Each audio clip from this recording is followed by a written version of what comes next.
अमन physics classes YouTube channel में आपका स्वागत है। मैं मिथिलेश पाठक। आज हम लोग खंड धारा विद्युत के चैप्टर प्रतिवर्ती धारा को पढ़ने जा रहे हैं। तो प्रतिवर्ती धारा वह धारा है जो कुछ समय तक एक दिशा में और उतना ही समय तक विपरीत दिशा में प्रवाहित होती है, अर्थात धारा का मान समय के सापेक्ष बदलता रहता है। उसे प्रतिवर्ती धारा कहते हैं। तो प्रतिवर्ती धारा की उत्पत्ति कैसे होती है, इसको समझने के लिए विद्युत चुंबकीय प्रेरण के चैप्टर में हम लोग पढ़े थे कि जब चुंबक के निकट कुंडली को ले जाते हैं या कुंडली को दूर हटाते हैं तो चुंबकीय फ्लक्स के मान में परिवर्तन होता है। और जब चुंबकीय फ्लक्स के मान में परिवर्तन होता है तो विद्युत वाहक बल प्रेरित होता है और धारा का प्रवाह शुरू होता है।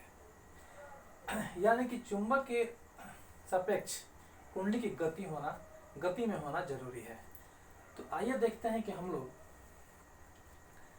उसी सिद्धांत का उपयोग करके प्रतिवर्ती धारा का समीकरण हम लोग आज प्राप्त करेंगे। तो आइए देखते हैं। माना कि पी क्यू आर एस एक आयताकार कुंडली है जो चुंबक के ध्रुव खंडों एन और एस के बीच ओमेगा कोणीय वेग से गति कर रही है। फिर से देखिए, माना कि एक पी क्यू आर एस एक कुंडली है जो चुंबक के ध्रुव खंडों के मध्य ओमेगा कोणीय वेग से गति कर रही है।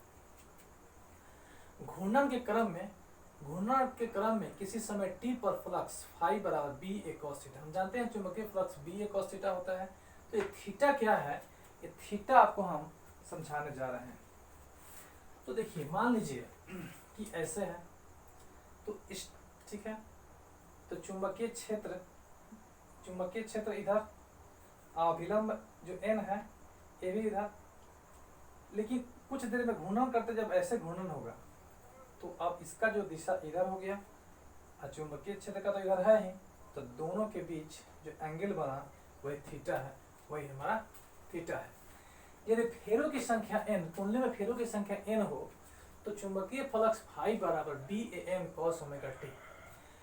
अब कॉस का जब मान बदलेगा तो चुंबकीय फ्लक्स फाई का मान भी बदलेगा। तो जो कॉस का मान है ये बदलने से फाई का मान बदलेगा। अब कॉस थीटा और फाई को लेकर हम एक यहाँ पर कॉस ओमेगा टी और फाई को लेकर, चाहे कॉस थीटा और फाई को लेकर हमें ग्राफ यहाँ खींचा गया है। तो ग्राफ यहाँ पर ये वक्र के रूप में प्राप्त होता है। लेकिन ये ग्राफ जो वक्र के रूप में प्राप्त होता है तो ये ग्राफ कैसे हो रहा है, ये आप लोग, ये बहुत आसान है लेकिन आपको हम समझा रहे हैं कैसे। देखिए, टी का मतलब हुआ कि पूर्ण एक चक्कर।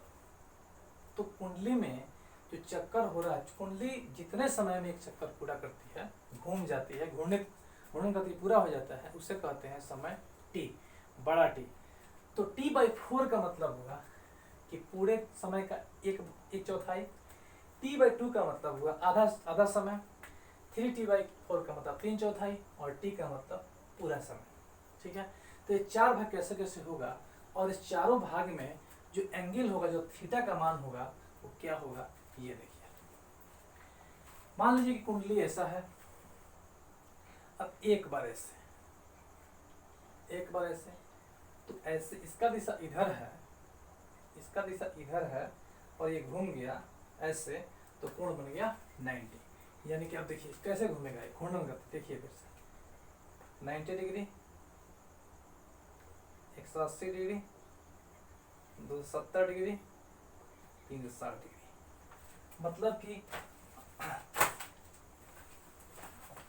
मतलब कि अगर एक चौथाई चक्कर होगा, एक चौथाई घूमेगी तो t/4 समय होगा और कोण का मान होगा 90 डिग्री, π/2। यदि आधा चक्र पूरा हो जाएगा तो होगा t/2। यदि 3/4 चक्र पूरा होगा तो 270 डिग्री होगा, 3t/4। और पूर्ण चक्र जब पूरा हो जाएगा तो होगा t। तो सोचिए, cos थीटा के जगह पर अगर 90 डिग्री का मान लिया जाए, cos 90, तो cos 90 0 होता है। अब cos आधा 180, तो cos 180 का जो मान होता है तो यहाँ लिखते हैं cos 180 डिग्री, तब cos 90 प्लस 90 यहाँ निकालेंगे तो sin 90 माइनस 1, इसीलिए यहाँ पर पहुँचा है। तो देखिए माइनस में, इसीलिए तो ग्राफ ये x एक्सिस है, इसके नीचे अगर जाएगा तो ये क्या होगा, तो ये माइनस में ही होता है, माइनस में यहाँ पर आया। अब फिर जब हम 270 डिग्री का मान लेंगे, cos 270 का मान जब लेंगे, cos 270 डिग्री का मान जब लेंगे तो 180 प्लस 90, तो यहाँ पर cos 90 फिर 0 हो जाएगा। फिर जब हम 360 का मान लेंगे तो प्लस में 1 हो जाएगा, तो यहाँ पर पहुँचेगा।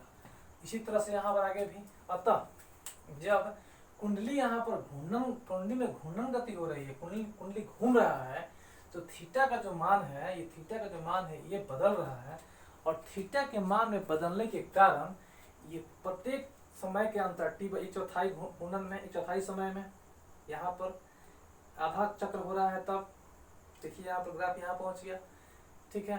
चुंबकीय फलक का मान यहाँ पर पहुँच गया। अतः चुंबकीय फलक के मान में परिवर्तन हो रहा है।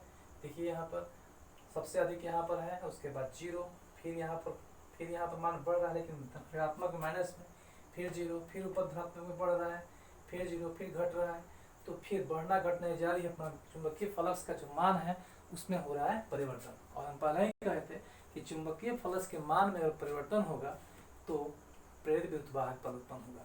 तो यहाँ पर इस ग्राफ से स्पष्ट है कि चुंबकीय फलक के मान में परिवर्तन होता है। यहाँ तक समझने के लिए एक बार मैं फिर आपको बताना चाहता हूँ, ताकि आपको कोई परेशानी नहीं हो। ये एक बार आप लोग पुनः समझाने की हम आपको कोशिश कर रहे हैं। जैसे मान लीजिए, याद कीजिएगा, अब यहाँ से 4 भाग हैं, 1 2 3 4, तो एक भाग में कोण कितना बनता है, 90 डिग्री। देखिए t/4 एक चौथाई। अगर ये देखिए तो इस पूरे भाग में आधा घुमा ना, ये कितना हुआ 180। जब यहाँ तक पहुँचेगा 3 चौथाई हुआ, 1 2 3, 3/4, तो होगा आपका 270 डिग्री। और जब पूरा घूम जाएगा चारों तरफ, एक चक्कर घूम जाएगा तो 360, यानी कि 1 चौथाई होगा तो 90, आधा होगा तो 180, यानी कि इस कंडीशन के लिए जो cos थीटा का जो मान होगा वो होगा 90 डिग्री। इसके लिए जो होगा 180 डिग्री होगा, इसके लिए 270 डिग्री होगा, और इसके लिए होगा, उसके लिए होगा 2 पाई 360 डिग्री होगा। जब इन मानों को हम रखेंगे तो फाई का मान अलग अलग आएगा, कि cos 90 का मान अलग आता है, cos 70 का मान अलग आता है। अब यहाँ पे देखिए cos 90 degree 0, cos 180 degree -1, cos 270 degree 1, cos 360 degree, cos 180 cos हो गया, cos 360 डिग्री, यहाँ पर हो गया 0 और फिर हो गया 1। तो देखिए यहाँ पर यहाँ से फिर 0, 0 से फिर -1, फिर 0, फिर +1, फिर 0, फिर -1, फिर ऐसे ही जो मान है, ये चुंबकीय फलक का जो मान है ये परिवर्तित होता जाएगा। यानी कि जब कुंडली घूमेगी, अगर सोचिए कुंडली जब घूमती ही नहीं तो ये मान 90 180 होता ही नहीं। और जब 180 का मान नहीं होता, जब ग्राफ खींचते तो सीधा सरल रेखा प्राप्त हो जाता। चुंबकीय फलक के मान में परिवर्तन ही नहीं होता, और जब परिवर्तन ही नहीं होता, जब कुंडली नहीं घूमती तो कोण के मान में, थीटा के मान में परिवर्तन नहीं होता, और चुंबकीय फलक के जो मान में परिवर्तन नहीं होता, तो ये ग्राफ हमारा सीधा आता। और जब चुंबकीय फलक के मान में परिवर्तन नहीं होगा तो धारा की उत्पत्ति का तो सवाल ही नहीं है। इसलिए कुंडली को चुंबक के सापेक्ष घुमाया जा रहा है। यहाँ पर कुंडली ओमेगा कोणीय वेग से घूर्णन कर रही है। अगर कुंडली घूमती नहीं, तो जब कुंडली घूमती ही नहीं तो जो कोण का मान ये दिख रहा है, तो ये कोण का मान, थीटा का मान चेंज नहीं होता। और जब थीटा का मान चेंज नहीं होता तो चुंबकीय फलक के मान में जो परिवर्तन हो रहा है वो नहीं होता, तो ग्राफ हमारा ऐसे नहीं आता। जब चुंबकीय फलक के मान में परिवर्तन नहीं होता, ये ग्राफ कुछ भी नहीं है, ये ग्राफ सिर्फ ये दिखा रहा है कि चुंबकीय फलक के मान में परिवर्तन हो रहा है। और जब चुंबकीय फलक के मान में परिवर्तन नहीं होता तो प्रेरित विद्युत वाहक बल की उत्पत्ति का वो सवाल ही नहीं है। अतः चुंबकीय फलक में परिवर्तन की दर, अब यहाँ पे तो प्रूफ हो गया ग्राफ से कि चुंबकीय फलक में परिवर्तन हो रहा है। अब दर निकालने के लिए d∅/dt बराबर d/dt BAN cos omega t। तो आप जानते हैं cos का डिफरेंशिएशन माइनस होता है। तो यहाँ पर ये कैसे हुआ बताने के लिए अब देखिए, जैसे मान लीजिए कि y बराबर cos 5x, तो dy बटा dx इक्वल टू cos का माइनस साइन होता है साइन 5x। अब 5x लिखा है तो यहाँ पर 5 आपको पहले लिखना पड़ेगा, इसीलिए यहाँ पर minus B A N constant है, ओमेगा टी का ओमेगा आपके कॉस का होता है साइन टी, और कॉस का डिफरेंशिएशन में माइनस होता है। अब फराडे के द्वितीय नियम से प्रेरित विद्युत वाहक बल E बराबर D phi by D T, हम पढ़े हैं कि डी फाई चुंबकीय फ्लक्स के परिवर्तन की दर का ऋणात्मक होता है विद्युत वाहक बल। तो विद्युत वाहक बल E माइनस, इसका मान तो माइनस में है, तो B A N omega sine omega T. अब देखिए यहाँ पर समीकरण सेकंड से स्पष्ट है कि कुंडली में प्रेरित विद्युत वाहक बल E का मान समय t के साथ लगातार बदल रहा है। अब समय t के हिसाब से E का मान नहीं बदलेगा, तो साइन ओमेगा टी यहाँ इसका मान सबसे ज्यादा एक होता है, क्योंकि साइन थीटा का मान हमें साइन थीटा का सबसे अधिक जो मान होता है वो एक होता है। मैथ से हम जानते हैं, गणित से जानते हैं कि साइन थीटा का जो मैक्सिमम मान होता है, जो अधिकतम मान होता है वो होता है एक। तो जब इसका मान अधिकतम एक रख दिया जाए यहाँ पर, तो ई का मान क्या होगा, एन ए बी अधिकतम होगा, यहाँ पर एक रहेगा तो अधिकतम होगा, तो इसको एन बी ए ओमेगा ये जो देख रहे हैं इसका मान हम लोग ई जीरो रख रहे हैं, तो ई बराबर E zero sine omega T. ठीक है, बस इसी फॉर्मूला में इसको हम ई जीरो मान लिए हैं, E zero sine omega T. अब कुंडली के प्रत्येक पूर्ण घूर्णन की अवधि में, प्रत्येक पूर्ण घूर्णन का मतलब है जैसे कुंडली ऐसे है, तो प्रत्येक पूर्ण घूर्णन का मतलब देखिए ये ऊपर है ना, देखिए अभी तो आधा हुआ एक। ठीक है, तो इसमें इस सारणी से पता चल जाएगा ई का मान। तो देखिए टी का स्टार्टिंग में जीरो, टी का मान जीरो, तो जब यहाँ पे साइन जीरो का मान जीरो, अतः स्टार्टिंग में विद्युत वाहक बल प्रेरित होता ही नहीं है जब कुंडली स्थिर है, जब घूर्णन कुंडली में घूर्णन ही नहीं है, कुंडली घूम रही है। यहाँ पे देखिए प्रूफ हो गया T/4 पूरे समय का, पूरे जो आवर्तकाल है टी उसका 1/4, यानी कि 1/4, एक चौथाई चक्कर, एक चौथाई चक्कर में 490 रेडी अभी कुछ देर पहले बताए थे, तो साइन 90 का मान 1 होता है, तो यहाँ +10। T/2 में पाई का मान 180 रेडी होता है, तो यहाँ साइन 180 का मान होगा 0। तो यहाँ देख रहे हैं जैसे वहां पर निकाले थे हम लोग, यहाँ पर तो विद्युत वाहक बल का मान 0 से +E0, फिर 0, फिर -E0, फिर 0, ऐसा ही परिवर्तन होगा। अतः चुंबकीय फ्लक्स के मान में परिवर्तन होने से प्रेरित विद्युत वाहक बल के मान में भी परिवर्तन होता है। यदि कुंडली को एक पूर्ण चक्कर में t सेकंड लगता है, मान लीजिए कुंडली एक पूर्ण चक्कर में t सेकंड लगता है, तो आवृत्ति f बराबर 1/t, तो E बराबर E0 साइन ओमेगा टी। तो E0 साइन ओमेगा होता है पूरा कोण 2π3 से 60 है बटा t, तो यहाँ देखिए E0 साइन 1/t का हो गया f, यहाँ पर t, तो ये भी हमारा हो गया E0 साइन 2ft। यदि प्रतिवर्ती विद्युत वाहक बल वाले स्रोत से किसी प्रतिरोध R को जोड़ दिया जाए, अब R अगर प्रतिरोध जोड़ दिया जाए तो ओम के नियम से I बराबर V/R होता है, V का विद्युत वाहक बल E, V के बदला में E0 साइन ओमेगा t, और R E0 V/R, तो I0 साइन ओमेगा t। यही हमारा प्रतिवर्ती धारा का समीकरण है। शॉर्टकट एक बार फिर हम इसको रिपीट करने जा रहे हैं, लेकिन एक बात तो निश्चित है कि विद्युत चुंबकीय प्रेरण के में हम लोग पढ़े थे कि जब चुंबक के सापेक्ष कुंडली में गति होती है तभी विद्युत वाहक बल प्रेरित होता है। वही सिद्धांत यहाँ पर भी है, और यहाँ पर जो सिद्धांत है उसके हिसाब से कि एक बार हम शॉर्ट पर इसको फिर डीलिंग कर देते हैं कि एक चुंबक के ध्रुव खंड N और S, इसके बीच में आपका एक कुंडली है PQRS। ठीक है, तो PQRS कुंडली है, और ये किसी समय जो खींचा गया कुंडली के तल पर खींचा गया अभिलंब N है, और चुंबकीय क्षेत्र के साथ थीटा कोण बनाता है। और थीटा कोण क्या है आपको हम समझाए थे, एक बार फिर देखिए, ये है और ऐसे, तो चुंबकीय क्षेत्र इधर और ये अभिलंब इधर, दोनों के बीच कोण है थीटा, यही थीटा यहाँ पर cos थीटा। और कॉस थीटा का होता है, थीटा का ये ओमेगा टी कैसे लिखे हैं, तो यहाँ देख लीजिए ओमेगा बराबर होता है थीटा बटा टी, पूरा कोण बटा समय, तो थीटा बराबर ओमेगा टी, यहाँ हो गया थीटा के बदला में। तो फाई बराबर, अब कुंडली में फेरों की संख्या n हो तो फाई बराबर B N cos omega T. अब फाई का चुंबकीय फलक की समीकरण से साफ स्पष्ट है कि जो फाई का मान है, जो फाई का मान है यह डिपेंड करता है कॉस के मान।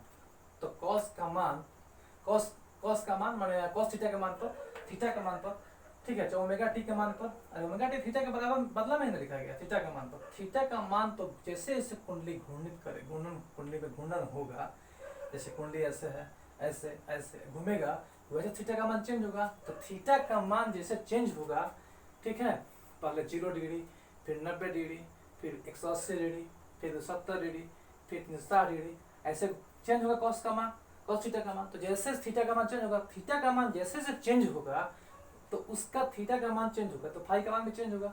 तो वही हमारा जो दोनों के बीच, इसके बीच इस समीकरण के माना थीटा और फाई के बीच जब ग्राफ खींचा गया है तो ग्राफ ऐसे बदल रहा है, ग्राफ वक्र मिला है। तो ग्राफ वक्र से स्पष्ट है कि जैसे जैसे कुंडली में घूर्णन हो रहा है, कुंडली गति कर रही है, घूर्णन गति कर रही है, वैसे वैसे चुंबकीय फ्लक्स के मान में परिवर्तन होता है, ठीक है। अगर ये चुंबकीय थीटा का मान नहीं बदलता तो एक ग्राफ वक्र नहीं, सीधा सरल रेखा प्राप्त होता और चुंबकीय फ्लक्स के मान में कोई परिवर्तन नहीं होता। और जब चुंबकीय फ्लक्स के मान में कोई परिवर्तन नहीं होता तो विद्युतवाहक बल प्रेरित नहीं होता और धारा की उत्पत्ति नहीं होती। अब चुंबकीय फ्लक्स में परिवर्तन की दर, तो परिवर्तन की दर डी फाई बटा डी टी, तो डी बाई डी टी। अब बी एन कॉन्स्टेंट है, कॉस का माइनस होता है sign omega T, omega T का यहाँ ओमेगा हमको लिखना होगा। फैराडे के द्वितीय नियम से प्रेरित विद्युत वाहक बल E बराबर माइनस डी फाई बटा डी टी। तो यहाँ देखिए माइनस इसमें तो लगा है पहले से, इसका मान तो माइनस है, माइनस माइनस हो गया प्लस सेकेंड। अब यहाँ देखिए ई क्या है विद्युत वाहक, अब इसका मान साइन के मान पर डिपेंड है। तो साइन का जो मान होता है अधिकतम मान वो होता है 1, साइन का मान अधिकतम 1। अगर इस पूरे के बदला में 1 रखा जाए तब विद्युत ई का अधिकतम मान कितना हो जाएगा, एन बी 8 ओमेगा होगा कि नहीं। मान लीजिए इसका मान 1 हम रख दिए, साइन ओमेगा टी का मान 1 रखे तो ई का मान बी एन ओमेगा हो जाएगा। अब एन ए, अब इसके बदला में हम ई 0 रख दिए तो ई बराबर ई 0 माना गया है, ठीक है, क्योंकि मैक्सिमम मान हुआ है, सबसे अधिकतम मान हुआ, क्योंकि साइन ओमेगा टी का मान तो 1 हो गया, तो जब 1 रखेंगे इसमें तो बी एन ओमेगा हो जाएगा, ई 0 साइन ओमेगा टी। अब कुंडली के प्रत्येक पूर्ण घूर्णन की अवधि में प्रेरित विद्युत वाहक बल का मान निम्न सारणी के अनुसार बदलता है। तो 0 स्टार्टिंग समय में, अब पूरा समय जो एक जगह कुंडली घूमती है तो पूरा टी, तो t/4 का मतलब है, t/4 मतलब से एक चौथाई, जैसे 60 मिनट, अगर 60 मिनट कुंडली घूम जाती है तो 15 मिनट, t/4, t/2। और कुंडली 60 मिनट में घूम जाती है तो यहाँ पर हो गया 30 मिनट। यदि कुंडली 60 मिनट घूमती है तो यहाँ 45 मिनट, और यहाँ पर हो गया 60 मिनट पूर्ण। अब उस जैसे जैसे कुंडली घूमेगी तो आपका ओमेगा टी का मान तो बदलेगा, 0 π/2 ये तो बता चुके हैं आपको। तो जब इसमें हम रखेंगे तो देखिए साइन 0 0, साइन 90 1, तो ये 0 1 हो जाएगा, साइन 180 0, साइन 270 -0। तो प्रेरित विद्युत वाहक बल का मान भी 0 से प्लस E0, फिर 0, फिर माइनस E0। तो यहाँ 0 से E0, फिर E0 से 0, देखिए यहाँ पे 0 से E0, ठीक है, फिर E0 से 0, फिर -0, ऐसा ही बदलता रहता है। अब कुंडली के एक पूर्ण चक्कर में t सेकंड लगता है तो आवृत्ति f बराबर 1/t, आवृत्ति का 1/t, तो ओमेगा का 2π/t, क्योंकि ओमेगा पूरा कोण 60 बटा t 2π, तो इसका 1/t का हो गया f 2π/ft। अब यदि प्रत्यावर्ती विद्युत वाहक बल वाले स्रोत से किसी प्रतिरोध R को जोड़ दिया जाए तो ओम के नियम से तत्कालिक धारा I बराबर E बटा E का मान E0 साइन ओमेगा t, ठीक है, E0 I0, तो I0 को कहेंगे धारा का शिखर मान, सबसे ज्यादा मान, क्योंकि I0। अब E0 बटा R, E0 भी तो अधिकतम विद्युत वाहक बल है, तो यहाँ पर ये हमारा प्रतिवर्ती धारा का समीकरण है। तो हम पूरी कोशिश किए कि आज हम लोग प्रतिवर्ती धारा का समीकरण प्राप्त करने, कैसे प्रतिवर्ती धारा की उत्पत्ति होती है, इसी के लिए, हालांकि विधिवत हम लोग को ऐसे जनरेटर पढ़ना है, प्रतिवर्ती धारा जनरेटर हम लोग आगे पढ़ेंगे, इसी चैप्टर में पढ़ेंगे हम लोग। तो इस प्रतिवर्ती धारा उत्पन्न होने का एक ही सिद्धांत है कि चुंबक के सापेक्ष यदि कुंडली में गति होती है तो विद्युत वाहक बल उत्पन्न होता है, और जब विद्युत वाहक बल उत्पन्न होता है तो धारा की उत्पत्ति होती है। ठीक है, आज के लिए सिर्फ इतना ही।